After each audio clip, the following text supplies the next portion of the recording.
হঠাৎ করে মেহমান আসলে যা হয় আর কি। তো হঠাৎ করে ননদের জামাই আসলো। হ্যালো এভরিওয়ান, আসসালামু আলাইকুম। সবাই কেমন আছেন? আলহামদুলিল্লাহ আমরা সবাই ভালো আছি। আপনারা সবাই কেমন আছেন? তো আমি এখানে যে সকালবেলার নাস্তাটা সেরে দুপুরবেলার রান্নার জন্য আয়োজন চলতেছে।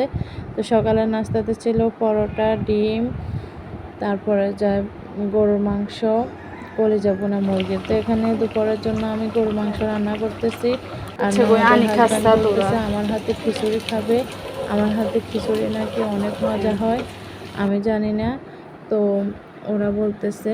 তো এই যে আমি এখানে খিচুড়ি বানিয়ে নিলাম। তো খিচুড়ি বানানোর জন্য আমি চাল ডাল সব কিছু একসাথে ভেজে আমি পানি দিয়ে দিয়েছি, ময় মশলা দিয়ে একদম।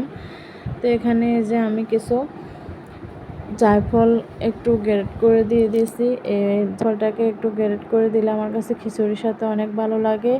তা আমার জায়ফলটা গ্রেট করে দেওয়া হয়ে গেছে। আর এখানে খিচুড়িটাও আমার আস্তে আস্তে করে হয়ে গেছে। এক এক করে সব রান্না তাড়াহুড়া করে করতেছি দুপুরবেলার জন্য। আজকে আবার শুক্রবার। এই যে তো এখানে আমি এই যে কাবাব বানিয়ে নিতেছি খিচুড়ির সাথে খাওয়ার জন্য। তো এখানে কাবাবের সব কিছু আলু, তারপরে মাছ ম্যাশ করে নিতেছি। আর এখানে মাংসের আচারও বানিয়ে নিতেছি, তাড়াহুড়া করে সব কিছু রান্না করতেছি। তো মাংসের আচারটাও হয়ে গেছে।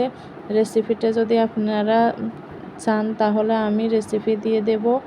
তো এখানে মাংসের আচারটা আমার হয়ে গেছে। এখন একটা বাটিতে আমি নিতেছি। তো এখানে যে সব রান্না বান্নায় আমার হয়ে গেছে আস্তে আস্তে করে। এখন দুপুরবেলার খাওয়ার আয়োজন চলতেছে। তো দুপুরবেলা খাওয়ার জন্য এখানে সব কিছুই টেবিলে নেওয়া হয়েছে। এখন এক এক করে খাওয়া চলবে। এখানে দুপুরবেলা ছিল গরুর মাংস, মাছের কাবাব, খিচুড়ি, তারপরে মাংসের আচার, আলুর ভর্তা। তা আজকে এটুকুই আয়োজন। ভিডিওটা কেমন লাগলো কমেন্ট